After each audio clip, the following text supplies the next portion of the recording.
ಮನುಷ್ಯನಿದ್ದಾನೆ. ರಾಜ ಕೇಳ್ತಾನೆ, ಏನಾಯ್ತು ರಾಜ? ನಾವೇ ಗೆದ್ವಿ. ರಾತ್ರಿ ನಡೆದ ಉಳಿದಿರೋದು ಸ್ವಲ್ಪ ಜನ. ಗೆಲ್ಲಕ್ಕಾಗಲ್ಲ, ಸಾಯ್ಬೇಕು ಅಥವಾ ಈಗ ಹೇಳ್ತೇನೆ, ರಾಜ ನಾವೇ ಗೆದ್ವಿ. ರಾಜ ಕೇಳ್ತಾರೆ, ಹೇಗ್ ಸಾಧ್ಯ? ಗೊತ್ತಿಲ್ಲ ರಾಜ, ಸ್ವಲ್ಪ ಇರು. ರಾತ್ರಿ ನನಗೊಂದು ಕನಸು ಬಿತ್ತು, ನೀನಾದ್ರ ಅರ್ಥ ಹೇಳು ಏನು ಅಂತ. ಏನ್ ರಾಜ? ನನ್ನ ಕನಸಲ್ಲಿ ನೀನು ಹೇಳಿ ಓದಿಯಲ್ಲಪ್ಪ, ಹೇಳಿ ಹೋದ್ಮೇಲೆ ಕನಸು ಬಿತ್ತು. ಒಂದು ಶಿಲ್ಬೆ ಗುರುತಿನ ಬಾವುಟ ಕಾಣಿಸ್ತು. ಯಾವ ಬಾವುಟ? ಶಿಲ್ಬೆ ಗುರುತಿನ ಬಾವುಟ ಹಂಗೆ ಮುಂದೆ ಮುಂದೆ ಮುಂದೆ ಮುಂದೆ ಹೋಗ್ತಾ ಇತ್ತು. ಮುಂದೆ ಮುಂದೆ ಹೋಗ್ತಾ ಹೋಗ್ತಾ ಹೋಗ್ತಾ ಹೋಗ್ತಾ ಹೋಗ್ತಾ ಕಾಣೆ ಆಗೋಯ್ತು.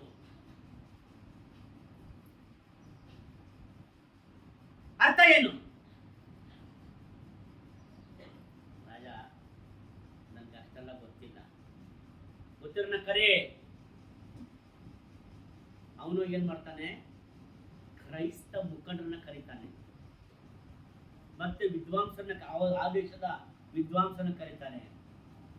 ಆ ವಿದ್ವಾಂಸರು ಬಂದು ಏನ್ ಹೇಳ್ತಾರೆ, ರಾಜ ನಿನಗೆ ಜಯ ಸಿಕ್ಕಿರೋದು ನಿನ್ನ ಸೈನಿಕರಿಂದ ಅಲ್ಲ.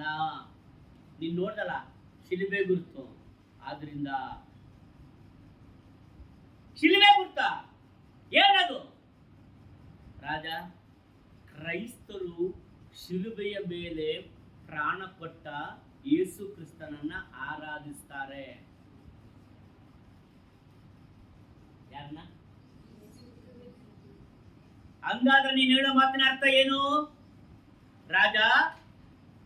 ಯಾರು ಹೇಳ್ತಿರೋದು? ಅವರ ಪಂಡಿತರು, ಕ್ರೈಸ್ತರು ಹೇಳ್ತಾ ಇಲ್ಲ. ರಾಜ, ನಿನಗೆ ಜಯ ಸಿಕ್ಕಿದ್ರೆ ಅದು ಅವ್ರು ಪೂಜೆ ಮಾಡ್ತಾರಲ್ಲ, ಆರಾಧನೆ ಮಾಡ್ತಾರಲ್ಲ, ಆ ಯೇಸು ಕ್ರಿಸ್ತನಿಂದಲೇ. ಹಂಗಾರೆ ಹೋಗಿ ಆ ಕ್ರೈಸ್ತ ನಾಯಕರನ್ನ ಕಳಿಸು. ಅವ್ರು ಬಂದ್ರು, ಏನ್ರಪ್ಪ? ರಾಜ, ನಾವು ಕ್ರೈಸ್ತರು, ನಾವು ನಂಬಿದ್ದು ಯೇಸು ಕ್ರಿಸ್ತನನ್ನ, ನಾವು ಆರಾಧನೆ ಮಾಡೋದು ಯೇಸು ಕ್ರಿಸ್ತನನ್ನ, ವಿಗ್ರಹ ಆರಾಧನೆ ಮಾಡಲ್ಲ, ಬೇರೆ ಯಾರನ್ನು ಪೂಜಿಸಲ್ಲ. ನಾವು ಈ ಯುದ್ಧಕ್ಕೆ ಸಂಬಂಧಪಟ್ಟಂತೆ ನೀವೇನ್ ಮಾಡಿದ್ರಿ? ದೇವರೇ, ನಮ್ಮ ರಾಜನಿಗೆ ಜಯ ಬೇಕು ರಜಾ, ನಮ್ಮ ರಾಜನಿಗೆ ಜಯ ಕೊಡುವಂತ ಪ್ರಾರ್ಥನೆ ಮಾಡಿದ್ವಿ. ಹಂಗಾರೆ ನೀವ್ ಹೇಳೋ ಅರ್ಥ ಏನು? ನಾವ್ ಹೇಳೋದು ಅದೇ ರಾಜ, ನೀನು ಜಯ ಸಿಕ್ಕಿದ್ರೆ ಅದು ಯೇಸು ಕ್ರಿಸ್ತನೇ ಕೊಟ್ಟಿದ್ದು.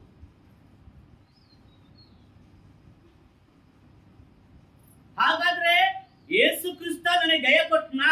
ಹೌದು ರಾಜ. ಹಂಗಾದ್ರೆ ನೀವ್ ಹೇಳೋದು ಯೇಸು ಕ್ರಿಸ್ತ ನಮೀಗ ಒಳ್ಳೇದು ಮಾಡ್ತಾನ? ಮಾಡಿದ್ದಾನೆ, ಮಾಡ್ತಾನೆ, ಮುಂದೆಯೂ ಕೂಡ ಮಾಡ್ತಾನೆ.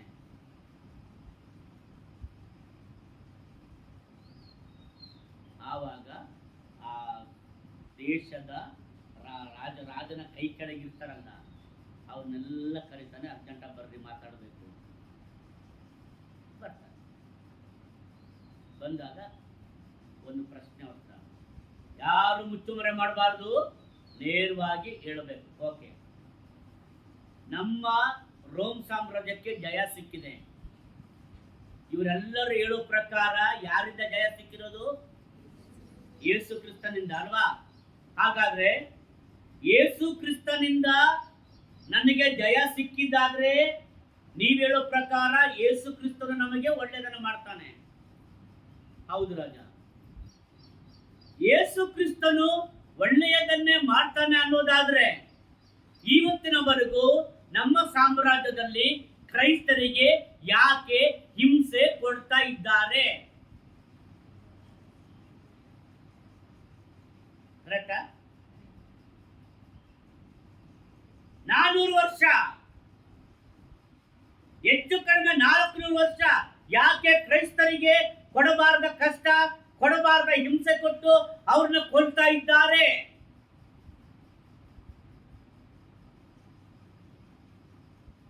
ನನಗೆ ಉತ್ತರ ಬೇಕು. ಕಾನ್ಸ್ಟೆಂಟ್ ಟೈಮ್ ಕೇಳ್ತಾ ಇರೋದು. ಯಾರು ಉತ್ತರ ಕೊಡ್ತಾರೆ? ಕೊನೆಗೆ ಏನು ಮಾಡ್ತಾರೆ? ಒಬ್ಬನಿಗೆ ಹೇಳ್ತಾರೆ ನನಗೆ ಕಾರಣ ಕಂಡ್ಕೊಂಬ ಅಂತೇಳಿ. ಅವನು ಹೋಗಿ ಮತ್ತೆ ಬರ್ತಾನೆ.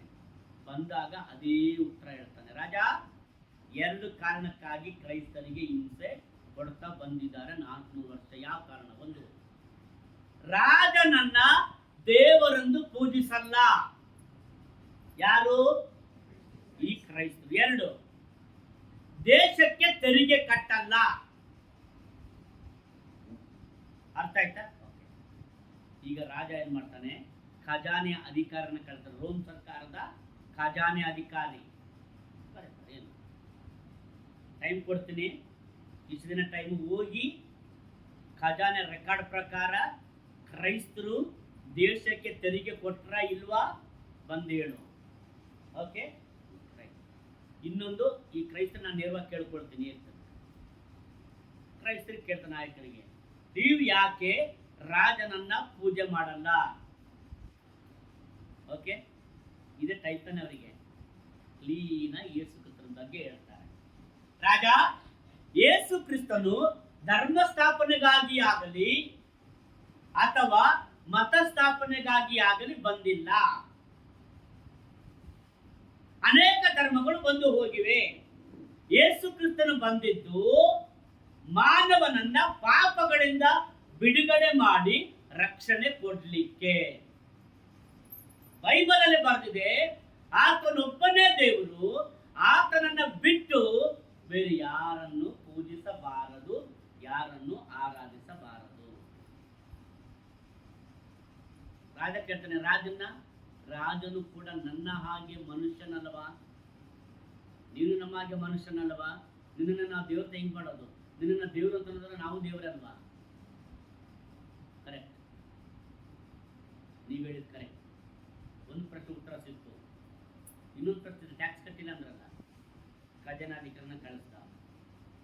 ಹೇಳಪ್ಪ ರಾಜ, ಖಜಾನೆಯ ರೆಕಾರ್ಡ್ಸ್ ಪ್ರಕಾರ, ಖಜಾನೆಯ ದಾಖಲೆಗಳ ಪ್ರಕಾರ ರೋಮ್ ಸಾಮ್ರಾಜ್ಯದಲ್ಲಿ ಕ್ರಮವಾಗಿ, ಚಾಚೂ ತಪ್ಪದೆ, ಪ್ರಾಮಾಣಿಕವಾಗಿ ತೆರಿಗೆ ಕಟ್ಟಿದವರು ಅಂದ್ರೆ ಕ್ರೈಸ್ತರು ಮಾತ್ರ. ಯಾರು? ನೀನ್ ಹೇಳು, 400 ವರ್ಷಗಳಿಂದ ಕ್ರೈಸ್ತರಿಗೆ ಹಿಂಸೆ ಕೊಟ್ಟದಕ್ಕೆ ಕಾರಣ ಏನು?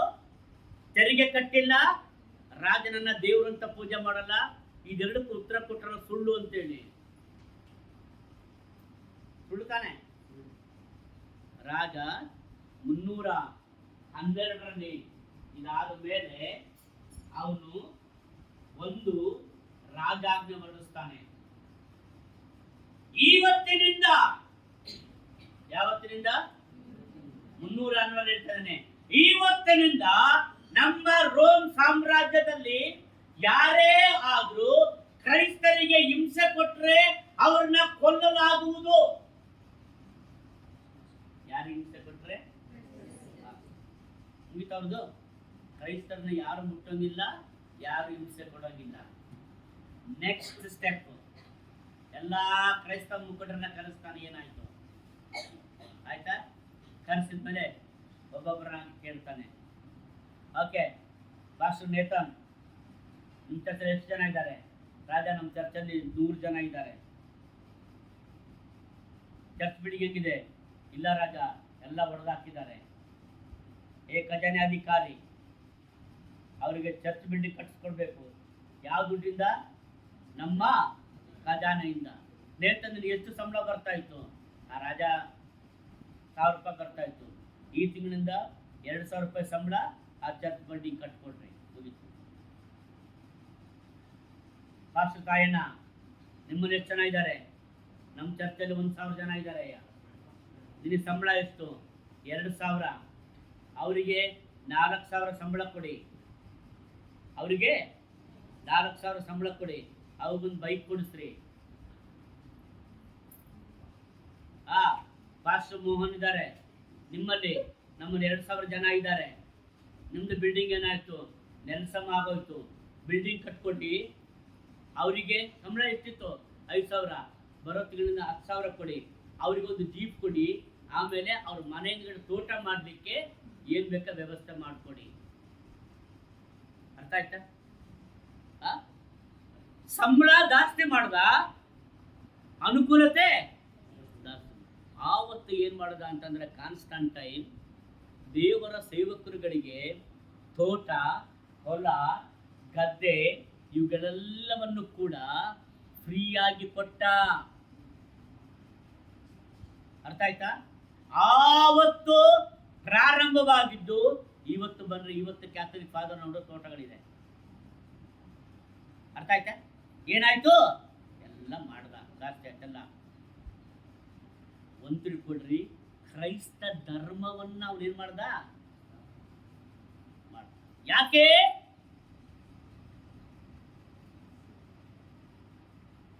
$1,000 $2,000 ಕೊಟ್ಟೆ, 2,000 4,000 ಕೊಟ್ಟೆ, 5,000 10,000 ಕೊಟ್ಟೆ, 10,000 ಇದ್ದಿದ್ದು 20,000 ಕೊಟ್ಟೆ, 25,000 50,000 ಕೊಟ್ಟೆ ಅಲ್ವಾ? ಯಾಕೆ ಕೊಟ್ಟ?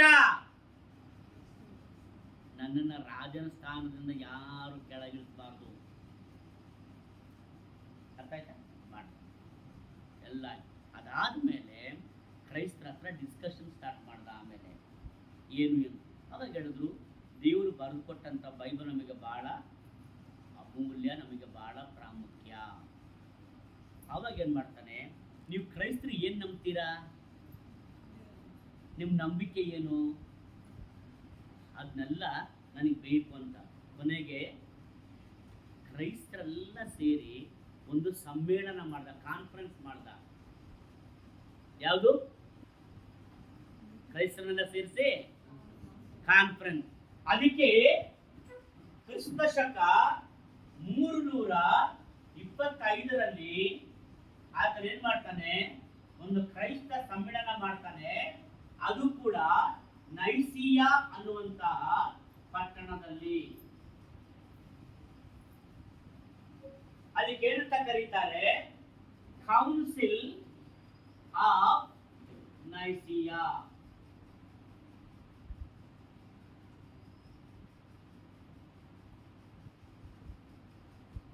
ಯಾವುದು? ಕೌನ್ಸಿಲ್ ಆಫ್ 325ರಲ್ಲಿ. ಈ 325 ನೈಸಿಯಾ ಸಮ್ಮೇಳನದಲ್ಲಿ ಒಂದು ನಂಬಿಕೆಯ ಅರಿಕೆಯನ್ನ ಮಾಡ್ತಾರೆ.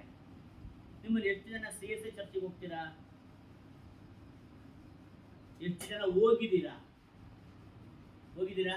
ಮತ್ತಿನ್ಯಾರು ಹೋಗಿದ್ದೀರಾ? ಆರಾಧನೆ ಸ್ಟಾರ್ಟ್ ಆಗುತ್ತಲ್ಲ, ಆರಾಧನೆ ಕ್ರಮ ಪುಸ್ತಕ ಇದೆಯಲ್ಲ, ನಿಮ್ಮನ್ನು ಓದ್ತಿದ್ರಿಲ್ವೋ? ಓದುವಾಗ ಆರಾಧನೆ ಕ್ರಮದ ಮಧ್ಯದಲ್ಲಿ ಅಯ್ಯ ಹೇಳ್ತಾರೆ, ಈಗ ನಾವೆಲ್ಲರೂ ಎದ್ದು ನಿಂತುಕೊಂಡು ನೈಸಿಯ ವಿಶ್ವಾಸ ಪ್ರಮಾಣವನ್ನ ಅರಿಕೆ ಮಾಡೋಣ. ಹೇಳ್ತಿದ್ರಾ? ಅಣ್ಣ ಹೇಳ್ತಾರ? ಏನಂತ ಹೇಳ್ತಾರೆ? ನೈಸಿಯ ವಿಶ್ವಾಸ ಪ್ರಮಾಣ. ಯಾರು ಹೇಳ್ತಾರೆ ಬಾಯ್ಪಟವಾಗಿ? ಗೊತ್ತಿರದೇಳ್ರಿ. ಆಕಾಶವನ್ನ ಭೂಮಿಯನ್ನ ಉಂಟು ಮಾಡಿದ ಒಬ್ಬನೇ ದೇವರನ್ನ ನಂಬುತ್ತೇನೆ. ಆತನ ಏಕಕುಮಾರನಾದ ಯೇಸು ಕ್ರಿಸ್ತನನ್ನ ನಂಬುತ್ತೇನೆ. ಆತನು ಕನ್ಯಾಮರಿಯಳ ಗರ್ಭದಲ್ಲಿ ಧರಿಸಲ್ಪಟ್ಟು ಪೊಂತಿ ಪಿಲಾತನ ಆಧಿಪತ್ಯದಲ್ಲಿ ಶ್ರಮೆ ಹೊಂದಿ ಶಿಲುಬೆಗೆ ಜಡಿಯಲ್ಪಟ್ಟು ಸತ್ತು ಹೂಣಲ್ಪಟ್ಟು 3ನೇ ದಿನದಲ್ಲಿ ಸತ್ತವರೊಳಗಿಂದ ಎದ್ದು ಬಂದುದಾನೆಂದು ನಂಬುತ್ತೇನೆ. ಕರೆಕ್ಟಾ? ಇದು ಈ ವಿಶ್ವಾಸ ಪ್ರಮಾಣ ಮಾಡಿದ್ದು ಯಾವಾಗ ಅಂದ್ರೆ ಕ್ರಿಸ್ತ ಶಕ 325ರಲ್ಲಿ ನೈಸಿಯಾ ಕೌನ್ಸಿಲ್ನಲ್ಲಿ. ಅರ್ಥ ಆಯ್ತಾ? ಇದೇ 325ರಲ್ಲಿ ಕಾನ್ಸ್ಟಂಟೈನ್ ಏನ್ ಮಾಡ್ತಾನೆ, ಬೈಬಲ್ನ ಪುಸ್ತಕಗಳನ್ನ ಸಂಗ್ರಹ ಮಾಡಿ, ಅರ್ಥ ಆಯ್ತಾ, ಬೇರೆ ಬೇರೆ ಪುಸ್ತಕಗಳನ್ನ ಸಂಗ್ರಹ ಮಾಡಿ ಒಂದು ಬೈಬಲ್ ಅನ್ನ ನೀವು ಒಪ್ಪಿಕೊಳ್ಳುವಂತಹ ಬೈಬಲ್ ಅನ್ನ ನೀವು ಸಿದ್ಧ ಮಾಡ್ರಿ ಅಂತ ಹೇಳ್ತಾನೆ. ಯಾವಾಗ? 300 ಇದರಲ್ಲೇ ಫಸ್ಟ್ ಕೌನ್ಸಿಲ್ ಯಾವ್ದಿದು? ಇದಾದ ಮೇಲೆ ಸುಮಾರು 16 ಕೌನ್ಸಿಲ್ಗಳು ಆಗ್ತವೆ. ನೈಸಿಯಾ ಕೌನ್ಸಿಲ್ ಆದ್ಮೇಲೆ 16 ಕೌನ್ಸಿಲ್ಗಳು ಆಗ್ತವೆ. ಇದಾದ ಮೇಲೆ ಕ್ರಿಸ್ತ ಶಕ 419 ಮೇ 25 ನೋಡ್ರಿ. 419ರಲ್ಲಿ 325 ಕಳೀರಿ, ಎಷ್ಟಾಯ್ತು?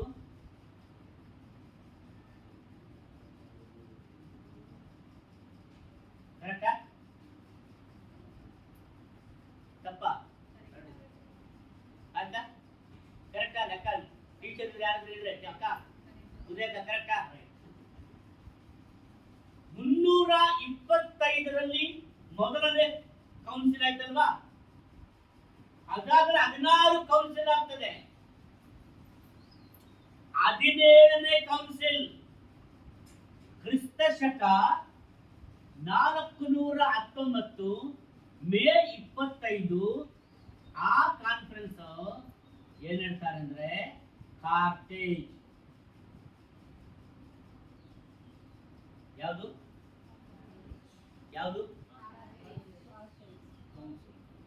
ಅಮ್ಮ, 1/4 kg ಅಲ್ಲ, ಕಾರ್ತೇಜ್.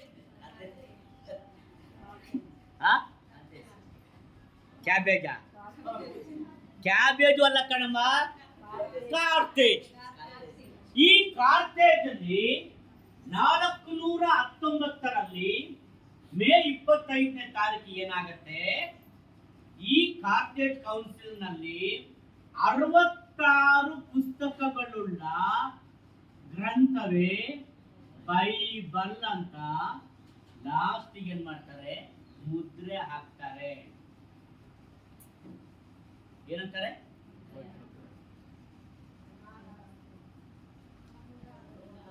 ಪುಸ್ತಕಗಳು. ಅರ್ಥ ಆಯ್ತಾ? ಈ 66 ಪುಸ್ತಕಗಳು ಬೈಬಲ್ ಅಂತೇಳಿ ಕಾರ್ತೇಜ್ನಲ್ಲಿ ನಡೆದಂತಹ ಕೌನ್ಸಿಲ್ ನಲ್ಲಿ ಲಾಸ್ಟ್ಗೆ ಸೀಲ್ ಮಾಡ್ತಾರೆ. ಸೀಲ್ ಮಾಡುವಾಗ ಹೇಳ್ತಾರೆ, ಇದಕ್ಕೆ ಬೇರೆ ಪುಸ್ತಕ ಸೇರಿಸಂಗೂ ಇಲ್ಲ, ಬೇರೆ ಪುಸ್ತಕ ತೆಗಿಯಂಗೂ ಇಲ್ಲ ಅಂತ ಏನ್ ಮಾಡ್ತಾರೆ? ಅದನ್ನ ತೀರ್ಮಾನ ಮಾಡ್ತಾರೆ. ಓಕೆ, ಈಗ ನೋಡಿ, ಗಮನ ಇಟ್ಟಿಗೆ.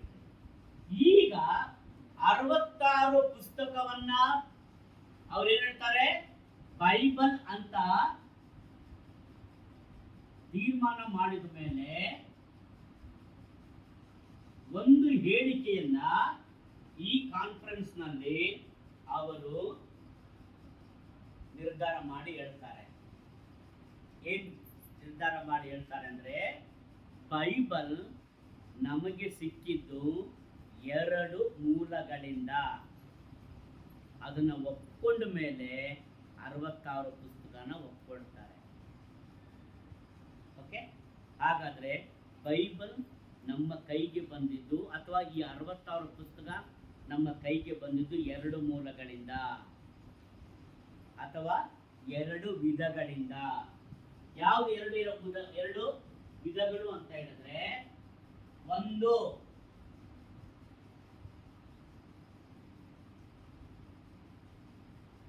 ದೈವಿಕ ಪ್ರಕಟಣೆಯಿಂದ, 2 ದೈವಿಕ ಪ್ರೇರಣೆಯಿಂದ. ಹೇಗೆ? ದೈವಿಕ ಪ್ರಕಟಣೆಯಿಂದ, ಮತ್ತೊಂದು ದೈವಿಕ ಪ್ರೇರಣೆಯಿಂದ ನಮ್ಮ ಕೈಗೆ ಬೈಬಲ್ ಸಿಕ್ಕಿದೆ ಅಂತ ಒಪ್ಕೊಳ್ತಾರೆ. ಓಕೆ, ಹಾಗಾದ್ರೆ 2 ವಾಕ್ಯ ಓದ್ತೀರಾ ಈಗ? ರೈಟ್? ಈ ಕಡೆ ಒಬ್ರು ಒಂದು ವಾಕ್ಯ, ಈ ಕಡೆ ಒಬ್ಬರು ಒಂದು ವಾಕ್ಯ ಓದ್ರಿ. ಫಸ್ಟ್ 2 ಪೇತ್ರ 1ನೇ ಅಧ್ಯಾಯ 20-21 ವಾಕ್ಯ. ಈ ಕಡೆಯವರು ಬಲಗಡೆಯವರು, ನನ್ನ ಬಲಗಡೆಯವರು, ನನ್ನ ಎಡಗಡೆಯವರು 2 ತಿಮೋತಿ 3ನೇ ಅಧ್ಯಾಯ 16ನೇ ವಚನ ಓದ್ರಿ.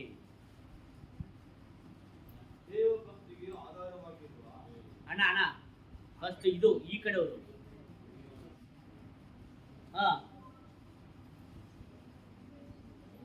Book of 2 Peter chapter 1 verses 20 and 21.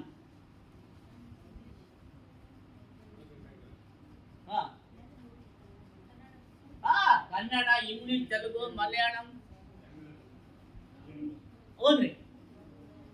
Most important of all, you must understand this: no prophecy in the scripture comes from the prophet's own understanding. No prophecy ever comes from what some person wanted to say, but people were led by the Holy Spirit and spoke words with God. Okay, ಕನ್ನಡದಲ್ಲಿ ಶಾಸ್ತ್ರದಲ್ಲಿರುವ ಯಾವ ಪ್ರವಾದನ ವಾಕ್ಯವು ಕೇವಲ ಮಾನುಷ ಬುದ್ಧಿಯಿಂದ ವಿವರಿಸತಕ್ಕದ್ದಲ್ಲವೆಂಬುದನ್ನು ಮುಖ್ಯವಾಗಿ ತಿಳಿದುಕೊಳ್ಳಿರಿ. ಯಾಕಂದ್ರೆ ಪ್ರವಾದನೆಯು ಎಂದು ಮನುಷ್ಯರ ಚಿತ್ತದಿಂದ ಉಂಟಾಗಲಿಲ್ಲ. ಓಕೆ, ಯಾವ ಪ್ರವಾದನೆಯು ಮನುಷ್ಯರ ಚಿತ್ತದಿಂದ ಉಂಟಾಗಲಿಲ್ಲ. Bible is not at all a human invention. ಹೋಗ್ರಿ.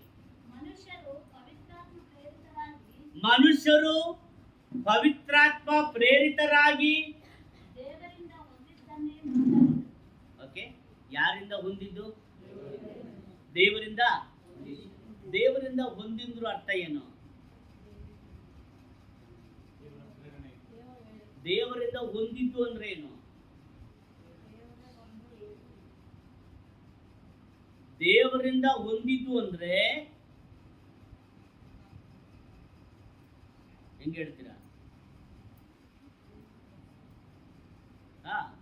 ಈಗ ಸುಂದರವಾದ ಮನೆ ಕಟ್ಟಿದೆ ಇಲ್ಲಿ ಪಕ್ಕದಲ್ಲಿ. ನಾನು ದಿವ್ಯನ ಕೇಳ್ತೀನಿ, ದಿವ್ಯಾ ಹಿಂಗಮ್ಮ ಈ ಮನೆ ಹೊಂದ್ಕೊಂಡೆ? ಏನಂತಾಳೆ ದಿವ್ಯಾ? ದೇವ್ರು ಕೊಟ್ಟಿರಲ್ಲ, ನಮ್ಮಪ್ಪ ಕಟ್ಕೊಟ್ಟಿದ್ದು. ಕರೆಕ್ಟಾ? ಯಾರು ಕೊಟ್ಟಿದ್ದು? ಕರೆಕ್ಟಾ? ಹೇಳ್ತಾನೆ. ನಿನ್ನ ಹೆಸರಮ್ಮ? ಕಾವ್ಯ, ಡ್ರೆಸ್ ಭಾಳ ಚೆನ್ನಾಗಮ್ಮ, ನಿನಗೆ ಹೆಂಗಮ್ಮ ಸಿಕ್ತು? ಇಲ್ಲ ಅಂಕಲ್, ನಮ್ಮ ಅಕ್ಕ ಕೊಟ್ಟರು. ಹೇಳ್ತೀವ? ಕರೆಕ್ಟಾ? ಏನಪ್ಪ ಹೊಸ ಶರ್ಟು?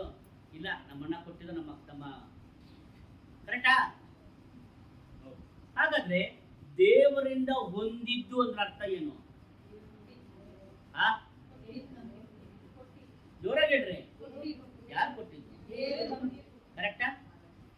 ದೇವರು ಕೊಟ್ಟಿದ್ದು.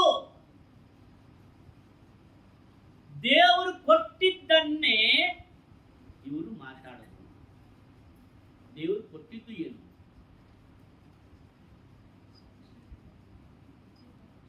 ತನ್ನ ಪ್ರಕಟಣೆ, ತನ್ನ ಆಲೋಚನೆಗಳನ್ನ. ದೇವರು ತನ್ನ ಪ್ರಕಟಣೆಯನ್ನ ಕೊಡದೆ ಹೋಗಿದ್ರೆ ಮನುಷ್ಯರು ಏನ್ ಮಾತಾಡಕ್ಕಾಗ್ತಾ ಇತ್ತು? ಏನ್ ಬರೆಯಕ್ಕಾಗ್ತಾ ಇತ್ತು? ಕರೆಕ್ಟಾ? ಕೊಟ್ಟಿದ್ದು ಯಾರು? ದೇವರೇ ಕೊಟ್ಟಿದ್ದು. ಹೇಳಿದ್ಯಾರು? ದೇವರೇ ಹೇಳಿದ್ದು. ಬರ್ದಿದ್ಯಾರು? ಮನುಷ್ಯ. ನೋಡ್ರಿ, ಆ ವಾಕ್ಯದಲ್ಲಿ 3 ವ್ಯಕ್ತಿಗಳಿದ್ದಾರೆ. ದೇವರಿದ್ದಾರೆ, ಪವಿತ್ರಾತ್ಮನಿದ್ದಾನೆ, ಮನುಷ್ಯರಿದ್ದಾರೆ. ದೇವರು ಕೊಟ್ಟಿದ್ದು, ಪವಿತ್ರಾತ್ಮನು ಬರೆಸಿದ್ದು, ಮನುಷ್ಯ ಬರೆದಿದ್ದು. ಹಾಗಾದ್ರೆ ಬೈಬಲ್ ನಮಗೆ ಹೇಗೆ ಬಂತು? ದೇವರು ಪ್ರಕಟಿಸಿದ್ದು, ದೇವರು ಕೊಟ್ಟಿದ್ದರಿಂದಲೇ. ದೇವರು ಕೊಡದೆ ಹೋಗಿದ್ರೆ ಈಗ ಹೋದ್ರೆ 2 ತಿಮೋತಿ 3:16.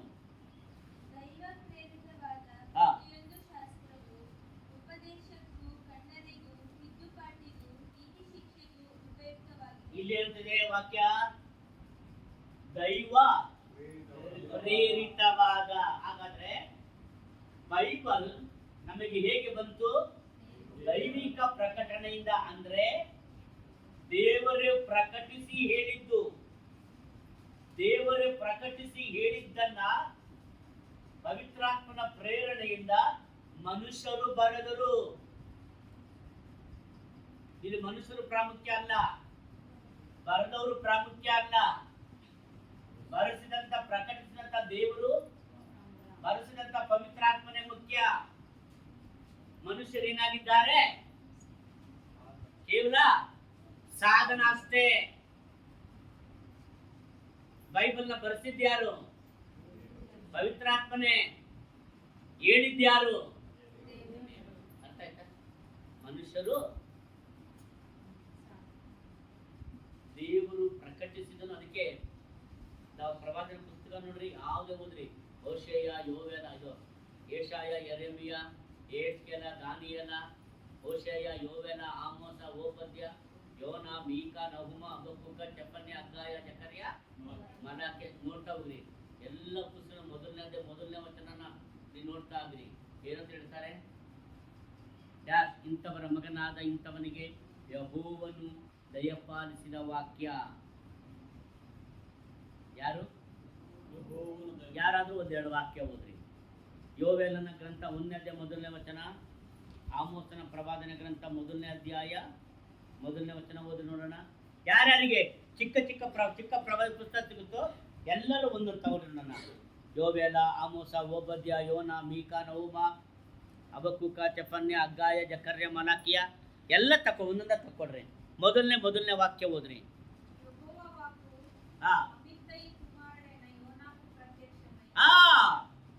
ಅಮಿತ್ತಯ್ಯನ ಮಗನಾದ ಯೋನನಿಗೆ ದೇವರು ಪ್ರಕಟಿಸಿದ್ದು. Next, this is the Lord's message came to Hosea. Next, the word of the Lord came to Joel. Word of the Lord came to Joel. ಮತ್ತೆ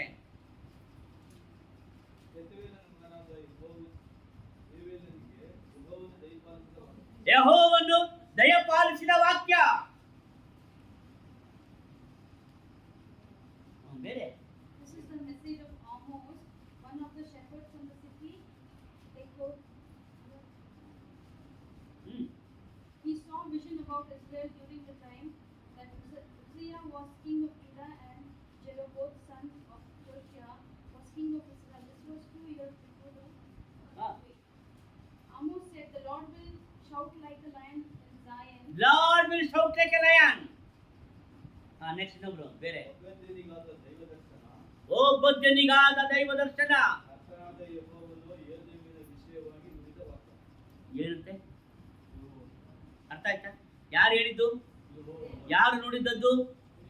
ಹಾಗಾದ್ರೆ ದೇವರು ಹೇಳಿದ್ದನ್ನ ದೈವಿಕ ಪ್ರಕಟಣೆ ಅಂತ ಹೇಳ್ತೇವೆ.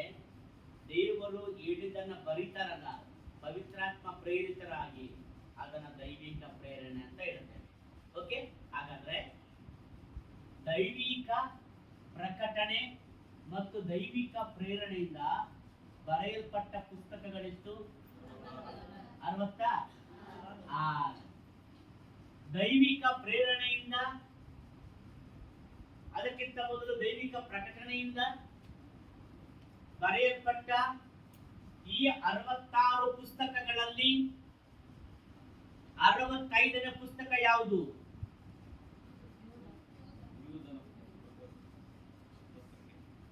ಯಾವುದು? ಯೂದನು ಬರೆದ. ಅರ್ಥ ಆಯ್ತಾ? ಯೂದನ ಪತ್ರಿಕೆ ನಮಗೆ ಹೇಗೆ ಬಂತು?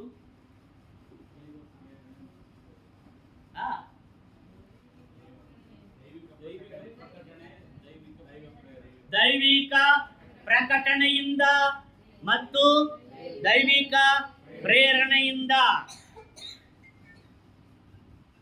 ಅದು ನಮ್ಮ ಕೈಗಳಲ್ಲಿ ಬಂತು. ಯಾವ ಪತ್ರಿಕೆ? ಯೂದನು ಬರೆದ ಪತ್ರಿಕೆ. ಇಲ್ಲಿ ತನಕ ಕೇಳಿದ ಅರ್ಥ ಆಯ್ತಾ? ಏನಾದ್ರೂ ಅನುಮಾನಗಳಿದೆಯಾ? ಊಟ ಎಷ್ಟು ಗಂಟೆಗೆ?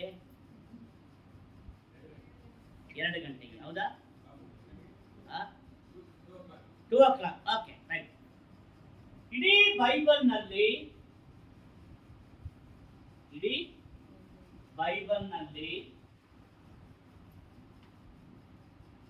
3 ಪುಸ್ತಕ, ಎಷ್ಟು? 3 ಪುಸ್ತಕಗಳನ್ನ ಓದುವುದರಲ್ಲಿ ಬಹಳ ಕ್ರೈಸ್ತರು ಇಷ್ಟಪಡದೇ ಇರುವಂಥದ್ದು 3 ಪುಸ್ತಕ. ಓದಲ್ಲ ಜಾಸ್ತಿ. ಅರ್ಥ ಆಯ್ತಾ? ಯಾವುದು? 3 ಪುಸ್ತಕಗಳನ್ನ ಕ್ರೈಸ್ತರು ಏನ್ ಮಾಡೋದು? ಹೆಚ್ಚಾಗಿ ಓದಲ್ಲ. ಯಾವ್ದ್ಯಾವ್ದು? 1 ಪ್ರಕಟಣೆ, 2 ಪರಮಗೀತ, 3 ಯೋಧನ ಪುಸ್ತಕ. ಎಷ್ಟು? 1 ಪರಮಗೀತ, 2 ಯೋಧನ ಪತ್ರಿಕೆ, 3 ಪ್ರಕಟಣೆ. ಇದು 3 ಪುಸ್ತಕನ ಸರ್ವೆ ಮಾಡಿದ್ರೆ, ಏನ್ ಮಾಡಿದ್ರೆ? ಸರ್ವೆ ಮಾಡಿದ್ರೆ 100ಕ್ಕೆ ಸರಿಸುಮಾರು 70ರಷ್ಟು ಜನ ಈ 3 ಪುಸ್ತಕನ ಓದಲ್ಲ.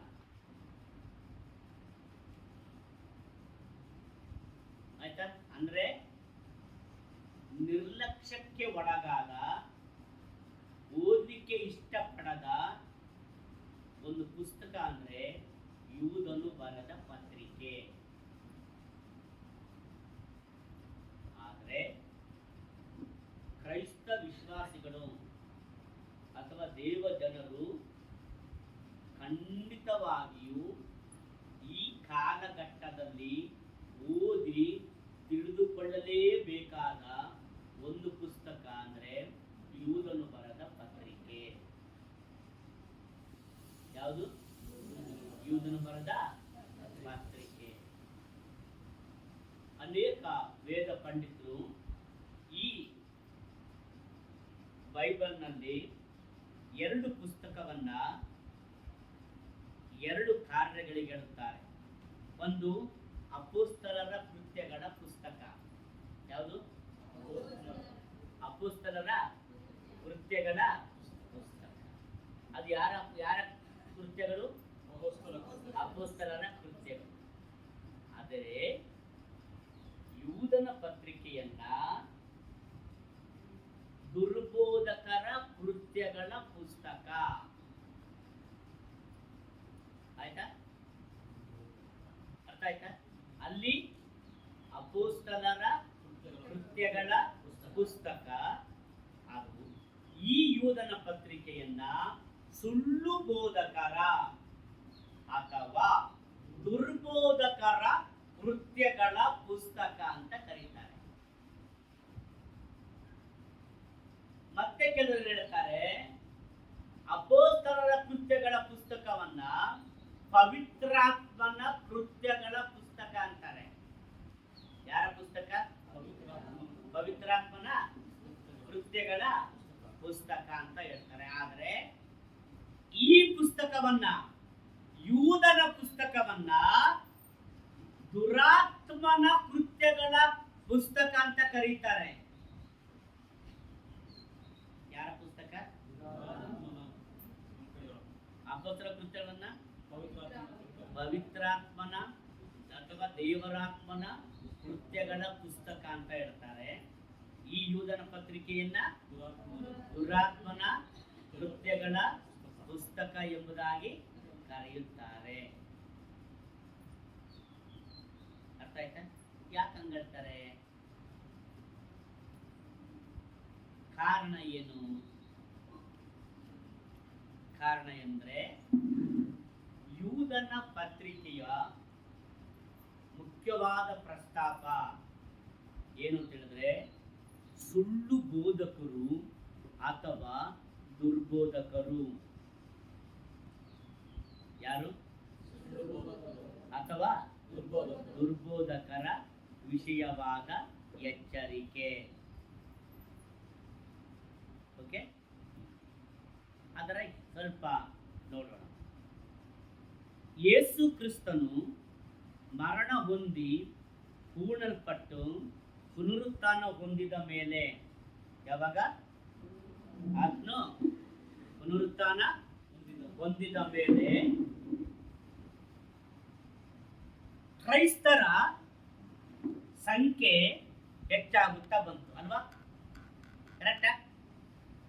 ಅದೇ ಸಮಯದಲ್ಲಿ ಏನಾಯ್ತು, ಅನೇಕ ತಪ್ಪು ಬೋಧನೆಗಳನ್ನು ಕೂಡ ಸೈತಾನನು ತಂದ. ಓಕೆ, ಅದರಲ್ಲಿ ನೋಡ್ರಿ, ಹೊಸ ಒಡಂಬಡಿಕೆಯಲ್ಲಿ ಬರೆಯಲ್ಪಟ್ಟ ಪುಸ್ತಕಗಳಲ್ಲಿ ಮೊಟ್ಟ ಮೊದಲು ಬರೆಯಲ್ಪಟ್ಟ ಪುಸ್ತಕ ಅಂದ್ರೆ ಯಾಕೋಬನು ಬರೆದ ಪತ್ರಿಕೆ. ಕ್ರಿಸ್ತ ಶಕ 44-45 ಬರೆಯಲ್ಪಟ್ಟದ್ದು ಯಾಕೋಬನು ಬರೆದ ಪತ್ರಿಕೆ. ಅರ್ಥ ಆಯ್ತಾ? ಹೊಸ ಒಡಂಬಡಿಕೆಯಲ್ಲಿ ಬರೆಯಲ್ಪಟ್ಟ ಪುಸ್ತಕಗಳಲ್ಲಿ ಎರಡನೇದಾಗಿ ಬರೆಯಲ್ಪಟ್ಟ ಪುಸ್ತಕ ಗಲಾತ್ಯದವರಿಗೆ ಬರೆದ ಪತ್ರಿಕೆ. ಕ್ರಿಸ್ತ ಶಕ 48-49 ಬರೆಯಲ್ಪಟ್ಟ ಪುಸ್ತಕ ಗಲಾತ್ಯದವರಿಗೆ ಬರೆದ ಪತ್ರಿಕೆ.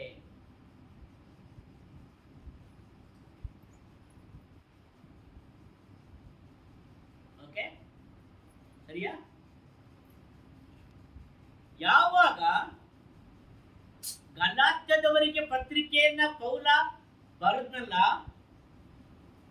ಆ ಪತ್ರಿಕೆ ಬರೆಯುವಂತ ಉದ್ದೇಶ ಆಗ್ಲೇ ದುರ್ಬೋಧನೆ ಸಭೆಯೊಳಗೆ ಬಂದಿತ್ತು. ತಪ್ಪು ಬೋಧನೆ. ಏನ್ ತಪ್ಪು ಬೋಧನೆ? ಗಲಾತ್ಯದ ವಿಶ್ವಾಸಿಗಳಿಗೆ ಪೌಲ ಹೋಗಿ ಸುವಾರ್ತೆ ಎಲ್ಲ ಹೇಳಿ ಸತ್ಯವಾಕ್ಯವನ್ನ ಹೇಳಿ ಬಂದಿದ್ದ.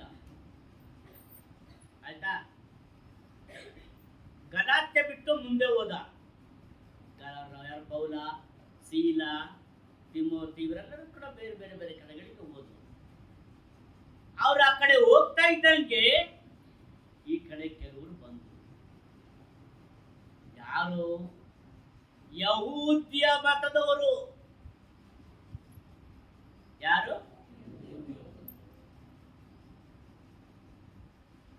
ಪೌಲ ಹೇಳೋದು ಯಾರು ಕೇಳಿಸ್ಕೊಂಡಿದ್ರಲ್ಲ, ಕಲ್ತಿದ್ರಲ್ಲ. ಈಗ ಇವ್ರು ಬಂದ್ಬಿಟ್ಟು ಬೇರೆ ಬೋಧನೆ ಮಾಡಿದ್ರು. ಏನು ಅಂತೇಳಿ, ಎಲ್ಲ ರಕ್ಷಣೆ ಹೊಂದಿದ್ದೀರಾ? ಹೊಂದಿದೀವಿ. ಹೆಂಗ್ ಹೊಂದಿದ್ರಿ? ಯೇಸು ಕ್ರಿಸ್ತನ ನಂಬಿ ಅಂಗೀಕಾರ ಮಾಡಿಕೊಂಡ್ವಿ. ಅಷ್ಟೇನಾ? ನೋ. ಯೇಸು ಕ್ರಿಸ್ತನಿಗೆ ಪಾಪವನ್ನ ಅರಿಕೆ ಮಾಡಿ ಆತನನ್ನ ಸ್ವಂತ ರಕ್ಷಕನನ್ನಾಗಿ ಅಂಗೀಕಾರ ಮಾಡಿಕೊಂಡ್ರೆ ನಿಮ್ಮ ರಕ್ಷಣೆ ಕಂಪ್ಲೀಟ್ ಅಲ್ಲ. ಅಯ್ಯೋ ದೇವ್ರೆ, ಮೌಲ ಈಗ ಹೇಳೋಗಿದ್ದಾನೆ, ಅಷ್ಟೇ ಇವ್ರು ಬಂದು ಹಿಂಗೆ ಹೇಳ್ತಾರಲ್ಲ. ಹೌದು ನೋಡಿ, ಯೇಸು ಕ್ರಿಸ್ತನ ಅಂಗೀಕಾರ ಮಾಡ್ಕೊಂಡಿದ್ದೀರಾ, ಒಳ್ಳೇದು. ಆದ್ರೆ ನಿಮ್ಮ ಆತ್ಮ ರಕ್ಷಣೆ ಕಂಪ್ಲೀಟ್ ಆಗ್ಬೇಕಾದ್ರೆ ಧರ್ಮಶಾಸ್ತ್ರವನ್ನ ಕೈಕೊಂಡು ನಡೆಯಲೇಬೇಕು.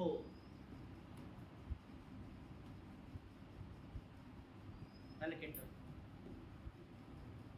ಯಾಕೆ? ಪೌಲ ಏನ್ ಹೇಳಿದ್ದಾನೆ ನೋಡಿ, ಯೇಸು ಕ್ರಿಸ್ತನು ನಮ್ಮೆಲ್ಲರ ಪಾಪ ದೋಷವನ್ನ, ನಮ್ಮೆಲ್ಲರ ಪಾಪದ ಶಿಕ್ಷೆಯನ್ನ ಆತನು ಹೊತ್ತುಕೊಂಡು ನಮಗೋಸ್ಕರವಾಗಿ ಶಾಪವಾಗಿ ಶಿಲುಬೆ ಮೇಲೆ ಸತ್ತಿದ್ದಾನೆ. ಆತನ ಮರಣ, ಆತನ ಉಣ್ಣಿಡುವಿಕೆ, ಪುನರುತ್ಥಾನದ ಮೂಲಕ ನಮಗೆ ರಕ್ಷಣೆಯಾಗಿದೆ. ಬೇರೆ ಯಾವುದರಿಂದಲೂ ಇಲ್ಲ. ಅಪೊಸ್ತಲರ ಕೃತ್ಯ 4:12 ಬರಬೇಕಾದ ರಕ್ಷಣೆಯು ಇನ್ನಾರಲ್ಲಿಯೂ ಸಿಕ್ಕುವುದಿಲ್ಲ, ಆ ಹೆಸರಿನಿಂದಲೇ ಹೊರತು ಆಕಾಶದ ಕೆಳಗೆ ಮನುಷ್ಯರೊಳಗೆ ಕೊಡಲ್ಪಟ್ಟಿರುವ ಬೇರೆ ಯಾವ ಹೆಸರಿನಿಂದಲೂ. ಈಗ ಇವ್ರೇನು ಹೇಳ್ತಿದ್ದಾರೆ, ಇಲ್ಲ ಇಲ್ಲ ಕಂಪ್ಲೀಟ್ ಆಗಲ್ಲ, ಪೂರ್ಣ ಆಗಲ್ಲ, ಧರ್ಮಶಾಸ್ತ್ರ ಕೈಕೊಳ್ಬೇಕು. ಸ್ವಲ್ಪ ದಿವಸದಿಂದ ಪೌಲ ಏನು ಹೇಳ್ತಾನೆ, ಯೇಸು ಕ್ರಿಸ್ತನು ನಮ್ಮನ್ನು ಧರ್ಮಶಾಸ್ತ್ರದಿಂದ ಬಿಡುಗಡೆ ಮಾಡಿದ್ದಾನೆ.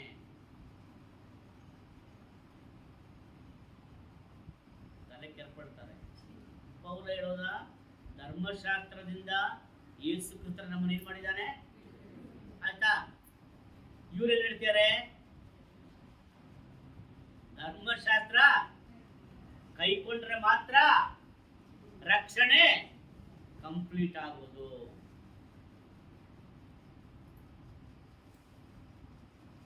ಮತ್ತೆ ಓಡ್ತಾರೆ, ಪೌಲ ಏನಯ್ಯ ನೀನ್ ಹಿಂಗ್ ಹೇಳೋದೇ, ಇವ್ರು ಹಿಂಗ್ ಹೇಳ್ತಾರೆ. ಅರ್ಥ ಆಯ್ತಾ? ತಗೋ, ಪೌಲ ಲೆಟರ್ ಬರೀತಾನೆ, ಕ್ಲೀನಾಗಿ ಬರೀತಾನೆ. ಏನು, ನಾನು ನಿಮಗೆ ಯೇಸು ಕ್ರಿಸ್ತನ ಬಗ್ಗೆ, ರಕ್ಷಣೆಯ ಬಗ್ಗೆ, ಸುವಾರ್ತೆಯ ಬಗ್ಗೆ, ನಿತ್ಯ ಜೀವದ ಬಗ್ಗೆ ನಿಮ್ಗೆಲ್ಲ ಹೇಳಿದನಲ್ಲ, ಇದಕ್ಕೆ ವಿರುದ್ಧವಾಗಿ ಯಾರೇ ಬೋಧನೆ ಮಾಡಿದ್ರು ಶಾಪಗ್ರಸ್ತರು ಅಂದ್ಬಿಟ್ಟ. ಅಂದ್ರೆ ಯಹೂದ್ಯ ಮತದವರು ಬಂದು ಇವರಿಗೆ ಸುಳ್ಳಾಗಿ ಏನನ್ನೆಲ್ಲ ಹೇಳೋದು. ಪೌಲ ಹೇಳ್ತಾ ಬಂದ, ನೀವು ರಕ್ಷಣೆ ಹೊಂದಿದ್ದು ಯಾವ್ದ್ರಿಂದ? ಯೇಸು ಕ್ರಿಸ್ತನ ಹೆಸರಿನಿಂದ. ಪವಿತ್ರಾತ್ಮನ ಹೊಂದಿದ್ದು ಹೇಗೆ? ಯೇಸು ಕ್ರಿಸ್ತನ ಮೂಲಕ. ನೀತಿವಂತರೆಂದು ನಿರ್ಣಯ ಹೊಂದಿದ್ದು ಹೇಗೆ? ಯೇಸು ಕ್ರಿಸ್ತನ ಮೂಲಕ. ಧರ್ಮಶಾಸ್ತ್ರದಿಂದ ಬಿಡುಗಡೆ ಹೊಂದಿದ್ದು ಹೇಗೆ? ಮತ್ತೆ ಇನ್ಯಾಕ್ರೆ ಧರ್ಮಶಾಸ್ತ್ರಕ್ಕೆ ಹೋಗ್ತೀರಾ? ಹೋಗ್ಬೇಕಾ? ಹಾಗಾದ್ರೆ ಆ ಸುಳ್ಳು ಬೋಧನೆಯನ್ನ ತಿರಸ್ಕಾರ ಮಾಡ್ರಿ. ನಾನು ಹೇಳ್ತಿರೋದು 48ನೇ ಇಸ್ವಿಯಲ್ಲಿಯೇ ಈ ದುರ್ಬೋಧನೆ ಸಭೆಯೊಳಗೆ ಬಂತು. ಗಲಾತ್ಯ ಪತ್ರಿಕೆ ಆದ್ಮೇಲೆ ಫಿಲಿಪ್ಪಿ ಪತ್ರಿಕೆ ಬಂದಾಗಲೂ ಕೂಡ ಅದೇ ತರದ ಸುಳ್ಳು ಬೋಧನೆ. ಪೌಲ ಕಠಿಣವಾಗಿ ಬರೀತಾನೆ, 3ನೇ ಅಧ್ಯಾಯ ಏನಂತ ಬರೀತಾನೆ? ಆ ನಾಯಿಗಳಿಗೆ ಎಚ್ಚರಿಕೆಯಾಗಿರಿ. ಪೌಲ ಸುಳ್ಳು ಬೋಧಕರನ್ನ, ದುರ್ಬೋಧಕರನ್ನ ಯಾರಿಗೆ ಹೋಲಿಸ್ತಾನೆ? ಕೊಲೋಸೆ ಪತ್ರಿಕೆಗೆ ಬನ್ನಿ, ಅದು ದುರ್ಬೋಧಕರೇ. ಪೌಲ ಹೇಳ್ತಾನೆ, ಕ್ರಿಸ್ತನಲ್ಲಿ ದೇವರ ಸರ್ವ ಸಂಪೂರ್ಣತೆಯು ಅವತರಿಸಿ ವಾಸ ಮಾಡುತ್ತದೆ. ಆ ಕ್ರಿಸ್ತನಲ್ಲಿ ನೀವು ಪರಿಪೂರ್ಣರಾಗಿದ್ದೀರಿ.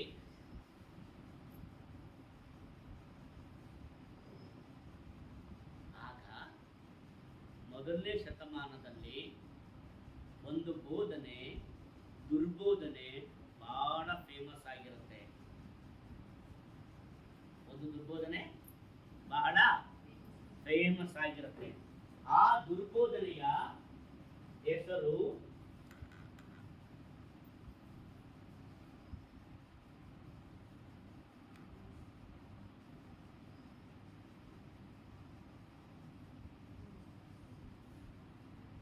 ನಾಸ್ಟಿಸಿಸಂ. ಏನದು?